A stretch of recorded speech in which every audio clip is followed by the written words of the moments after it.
അനീഷിന്റെ ഗെയിം മൊത്തം എക്സ്പോസ് ചെയ്ത് ആര്യൻ, ആര്യന്റെ ഗെയിം എക്സ്പോസ് ചെയ്ത് ബാക്കിയുള്ളവർ, ഷാനവാസിനെ എക്സ്പോസ് ചെയ്ത് ഒനേൽ.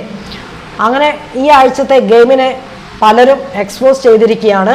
അങ്ങനെ ഈ ആഴ്ച 11 പേർ മാത്രമാണ് നോമിനേറ്റ് ചെയ്യപ്പെട്ടിരിക്കുന്നത്. ഈ ആഴ്ച നോമിനേറ്റ് ചെയ്യപ്പെട്ട 11 പേർ ആരൊക്കെ പറയാം. ഉച്ചയ്ക്ക് 1 മണി മുതൽ 3:30 വരെയുള്ള നോമിനേഷൻ അപ്ഡേറ്റ് ആയിട്ടാണ് ഞാൻ വന്നിരിക്കുന്നത്. So welcome back to Bigg Boss Malayalam channel. Channel ആദ്യമായിട്ട് കാണുന്നവർ ചാനൽ സബ്സ്ക്രൈബ് ചെയ്യണം, ലൈക്ക് ചെയ്യണം, കമൻറ്റ് ചെയ്യണം. ഇതുപോലുള്ള ബിഗ് ബോസിൻ്റെ അപ്ഡേറ്റ്സിനും റിവ്യൂസിനൊക്കെയാണ് നമ്മുടെ ഇൻസ്റ്റാ പേജ്, മറക്കാതെ ഫോളോ കൂടി ചെയ്തേക്കണം. പിന്നെ വീഡിയോ കാണാനും ലൈക്ക് ചെയ്യാനും മറന്നു പോകരുത്. അങ്ങനെ എല്ലാവരും സംസാരിച്ചും കാര്യങ്ങളൊക്കെ ഇരിക്കുകയാണ് ചെയ്യുന്നത്. അതിന് ശേഷമാണ് നോമിനേഷൻ വരുന്നത്. ബിഗ് ബോസ് എല്ലാവരും ലിവിംഗ് റൂമിലേക്ക് വിളിക്കുന്നു. എന്നിട്ട് പറയുന്നു 8ാം ആഴ്ചയിലേക്കുള്ള നോമിനേഷൻ പ്രക്രിയയാണ് ഇപ്പോൾ നടക്കാൻ പോകുന്നതെന്ന് പറയുന്നു. എന്നിട്ട് പറയുന്നു നോമിനേഷനകത്ത് ഒരു ചെറിയ ടെസ്റ്റ് ഉണ്ട്. നോമിനേഷനകത്ത് കഴിഞ്ഞ ആഴ്ച ഓപ്പൺ നോമിനേഷൻ ചെയ്ത ആൾക്കാർ ഈ ആഴ്ച ക്ലോസ്ഡ് നോമിനേഷനും, അതുപോലെ തന്നെ കഴിഞ്ഞ ആഴ്ച ഓപ്പൺ നോമിനേഷൻ ചെയ്തവർ ഈ ആഴ്ച ക്ലോസ്ഡ് നോമിനേഷനുമാണ് ചെയ്യേണ്ടതെന്ന് പറയുന്നു. നൂറയെ ആർക്കും പറയാൻ പറ്റത്തില്ല, കാരണം നൂറയ്ക്ക് സേഫ് പവർ ഉള്ളത് കൊണ്ട് നൂറയെ ആർക്കും നോമിനേറ്റ് ചെയ്യാൻ പറ്റത്തില്ല എന്ന് പറയുന്നു. ഈ ആഴ്ചയും കൂടിയാണ് നൂറയ്ക്ക് ആ പവർ ഉള്ളത്. അതുപോലെ തന്നെ ക്യാപ്റ്റനായ ഒനേലിനെ ആർക്കും പറയാൻ പറ്റത്തില്ല എന്ന് പറയുന്നു. അതുപോലെ തന്നെ അനീഷിന് നോമിനേഷൻ പവർ തിരിച്ചു കിട്ടിയതുകൊണ്ട് തന്നെ അനീഷിന് നോമിനേഷൻ ചെയ്യാവുന്നതാണെന്ന് പറയുന്നു. എന്നിട്ട് ബിഗ് ബോസ് അനീഷിനോട് ചോദിക്കുന്നു ഓപ്പൺ നോമിനേഷൻ വേണോ ക്ലോസ്ഡ് നോമിനേഷൻ വേണോ എന്ന് ചോദിക്കുമ്പോൾ അനീഷ് പറയുന്നു ഓപ്പൺ നോമിനേഷൻ ചെയ്യുന്നു ബിഗ് ബോസ് എന്ന് പറയുന്നു. അതിനുശേഷം ബിഗ് ബോസ് നൂറയോട് പറയുന്നു നൂറ ഒരാളെ ഡയറക്റ്റ് നോമിനേറ്റ് ചെയ്യാൻ ആവശ്യപ്പെടുകയാണ്. അപ്പോൾ നൂറ വന്നിട്ട് നമ്മുടെ അക്ബറിനെയാണ് ഡയറക്റ്റായിട്ട് നോമിനേറ്റ് ചെയ്യുന്നത്. എന്നിട്ട് കാരണവും പറയുന്നുണ്ട്, കുത്തിത്തിരിപ്പ് എന്നാണ് കാരണമായിട്ട് പറയുന്നത്.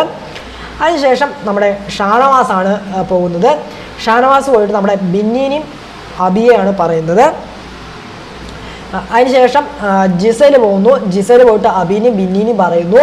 അതുപോലെ തന്നെ നെവിൻ പോകുന്നു. നെവിൻ പോയിട്ട് ഷാനവാസിനെയും ആദിലെയാണ് പറയുന്നത്. അനീഷ് പോയിട്ട് നമ്മുടെ ആദിലിനെയും ലക്ഷ്മിനെയും പറയുന്നു. ആദില പോയിട്ട് നമ്മുടെ ജിഷിനെയും അനീഷിനെയാണ് പറയുന്നത്. ലക്ഷ്മി പോയിട്ട് നമ്മുടെ ജിസേലിനെയും ജിഷിനെയും പറയുന്നു. അനു പോയിട്ട് നമ്മുടെ ലക്ഷ്മിനെയും സാബുമാനെയും പറയുന്നു. ആര്യൻ പോയിട്ട് അനീഷിനെയും ബിന്നീനെയും പറയുന്നു. അക്ബർ പോയിട്ട് നമ്മുടെ ജിഷിനെയും അനീഷിനെയും പറയുന്നു. സാബുമാൻ പോയിട്ട് ജിഷിനെയും അനീഷിനെയും പറയുന്നു. ബിന്നി പോയിട്ട് നമ്മുടെ ആര്യനെയും ജിസേലിനെയും പറയുന്നു. ഒനേൽ പോയിട്ട് ഷാനവാസിനെയും ജിഷിനെയും പറയുന്നു. അബി പോയിട്ട് ആര്യനെയും ലക്ഷ്മിനെയും പറയുന്നു. ജിഷി പോയിട്ട് സാബുമാനെയും അനുവിനെയും പറയുന്നു. ഇങ്ങനെയാണ് നോമിനേഷൻ പ്രക്രിയ എന്ന് പറയുന്നുണ്ടായത്. ഇതിന് കാരണങ്ങൾ അവർ പറയുന്നുണ്ട്, ഞാൻ വായിക്കുന്നില്ല എന്നേ ഉള്ളൂ. അങ്ങനെ കുറച്ച് പേര് സേവ് ആകുകയുണ്ടായി. അതായത് 4 പേര് മാത്രം സേവായി, ആരും പറഞ്ഞില്ല. അതായത് നൂറെ ആർക്കും നോമിനേറ്റ് ചെയ്യാൻ പറ്റാത്തത് നൂറ സേഫാണ്. അതുപോലെ തന്നെ ഒനേൽ ക്യാപ്റ്റൻ ആയതുകൊണ്ട് ഒനേൽ സേഫായി. നെവിനെ ആരും തന്നെ പറഞ്ഞില്ല, അതുകൊണ്ട് നെവിനും സേഫായി. പിന്നെ അനുവിന് ഒരു വോട്ട് മാത്രമാണ് കിട്ടുന്നത്, അപ്പോൾ അനുവും സേഫായി. അങ്ങനെ ഇത്രയും പേരാണ് സേഫായവർ. ഇനി വോട്ട് പ്രകാരം നോക്കുകയാണെങ്കിൽ ബിന്നിക്ക് കിട്ടിയത് 3 വോട്ടാണ്, അബിക്ക് കിട്ടിയത് 2 വോട്ട്, ഷാനവാസിന് 2 വോട്ട്, ആദിലയ്ക്ക് 2 വോട്ട്, ലക്ഷ്മിക്ക് 3 വോട്ട്, ജിഷിന് 5 വോട്ട്, അനീഷിന് 4 വോട്ട്, ജിസേലിന് 2 വോട്ട്, സാബുവിന് 2 വോട്ട്, ആര്യന് 2 വോട്ട്, അനുവിന് മാത്രമാണ് 1 വോട്ട് കിട്ടുന്നത്. അതുകൊണ്ട് അനു സേഫാണ്. ഇനി നമുക്ക് ഫൈനൽ നോമിനേഷൻ ലിസ്റ്റ് നോക്കുകയാണെങ്കിൽ അക്ബർ ഡയറക്റ്റ് നോമിനേറ്റഡ് ആണ്. ജിഷിൻ, അനീഷ്, ലക്ഷ്മി, ബിന്നി, അബി, ഷാനവാസ്, ആദില, ജിസേൽ, സാബുമാൻ, ആര്യൻ, ഇങ്ങനെ 11 പേരാണ് ഈ ആഴ്ച നോമിനേറ്റ് ആയിരിക്കുന്നത്. അതായത് ബാക്കി 4 പേര് സേഫായി, ബാക്കി എല്ലാവരും നോമിനേറ്റ് ചെയ്യപ്പെട്ടിട്ടുണ്ട്. 11 പേര് നോമിനേറ്റ് ആയിട്ടുണ്ട്. ഇതിൽ നിന്ന് ആര് വേണമെങ്കിലും പോകാം. ആര് പോകുമെന്ന് നമുക്കിപ്പോൾ തന്നെ ഒന്നും പറയാൻ പറ്റത്തില്ല, കാരണം അത് പറഞ്ഞു കഴിഞ്ഞാൽ അതായിരിക്കും. അതുകൊണ്ടാണ് ഇതിൽ നിന്ന് ആര് വേണമെങ്കിലും പോകാനുള്ള സാധ്യതകളാണ് കാണുന്നത്. ഇനി ഞാൻ വേറൊരു കാര്യം പറയാം. ഇതിനകത്ത് വോട്ട് ചെയ്യുമ്പോൾ ദയവ് ചെയ്ത് നിങ്ങൾ ഗെയിം കളിക്കുന്നവരെ, അതായത് ഗെയിം കളിക്കുന്നവരെ അവിടെ പിടിച്ചു നിർത്താൻ ശ്രമിക്കുക. ഗെയിം കളിക്കാത്തവരെ ഔട്ടാക്കാൻ ശ്രമിക്കുക. അങ്ങനെ വേണം വോട്ട് ചെയ്യാൻ. അല്ലാതെ ഒരാൾക്ക് മാത്രം എപ്പോഴും വോട്ട് ചെയ്ത് അവരെ മാത്രം അവിടെ നിലനിർത്തി പോകാതെ ഇതിലുള്ള എല്ലാ കണ്ടസ്റ്റൻസിനും നിങ്ങൾ വോട്ട് ചെയ്ത് പോവുക. അതാണ് വേണ്ടത്. ഞാൻ അങ്ങനെയാണ് ചെയ്യാറ്.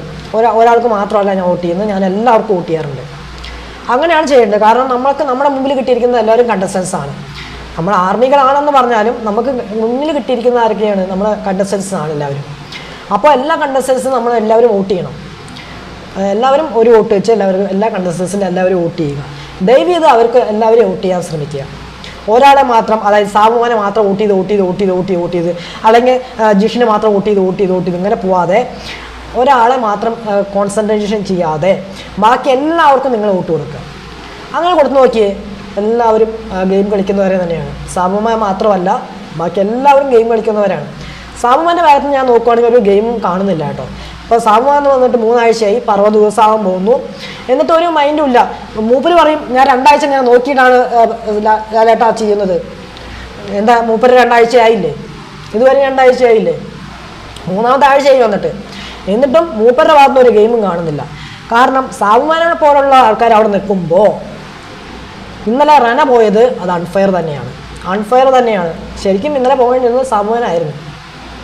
സാബുമാൻ പോയെന്നെങ്കിൽ ഫെയർ തന്നെ ഞാൻ പറഞ്ഞേനെ. കാരണം സാബുമാൻ്റെ ഭാഗത്തുനിന്ന് ഒരു ഗെയിമും കാണുന്നില്ല. ഈ ചിരിയും കളിയും അല്ലാതെ സാബുമാൻ്റെ ഭാഗത്തുനിന്ന് ഒരു ഗെയിമും കാണുന്നില്ല. അതാണ് കാണുന്നത്. ഇനി ഈ ആഴ്ച എന്തെങ്കിലും ഗെയിം കാണിച്ചു, അത്ര തന്നെ പറയാൻ പറ്റത്തുള്ളൂ. അപ്പോൾ എല്ലാവരും വോട്ട് ചെയ്യുമ്പോൾ ശ്രദ്ധിക്കുക. ഒരാൾക്ക് മാത്രം വോട്ട് ചെയ്യാതെ എല്ലാവർക്കും വോട്ട് കൊടുക്കാൻ ശ്രമിക്കുക. ഓക്കെ, അപ്പോൾ എത്രയാണ് പറയാനുള്ളത്. പിന്നെ നമ്മുടെ ലൈവിനകത്ത് ഇപ്പോൾ നമ്മുടെ ആസിഫ് അലിയും അതുപോലെ തന്നെ അപർണയും അതുപോലെ തന്നെ നമ്മുടെ അർജുനും ജിത്തു ജോസഫൊക്കെ വന്നിരുന്നു. അത് ഞാൻ വേറെ വീഡിയോയിൽ അത് എക്സ്പ്ലെയിൻ ചെയ്യാം, അതെന്തൊക്കെ കാര്യങ്ങളാണ് അവിടെ നടന്നിരുന്നത്. വന്നിട്ട് അവർ തിരിച്ചു പോയിട്ടുണ്ട്. ഓക്കെ, അപ്പോൾ ഞാൻ ഈ വീഡിയോ എടുക്കുന്ന സമയത്താണ് അവർ ലൈവിനകത്ത് വന്നത്, അതുകൊണ്ടാണ് ഞാൻ ഈ വീഡിയോയിൽ ഉൾപ്പെടുത്താത്തത് കേട്ടോ. ഓക്കെ, അപ്പോൾ ഇത്രയേ ഉള്ളൂ. അപ്പോൾ അടുത്ത വീഡിയോ ആയിട്ട് വരാം, അടുത്ത വിശേഷമായിട്ട് വരാം. അപ്പോൾ അതുവരെ എല്ലാവർക്കും Tata, bye bye and take care.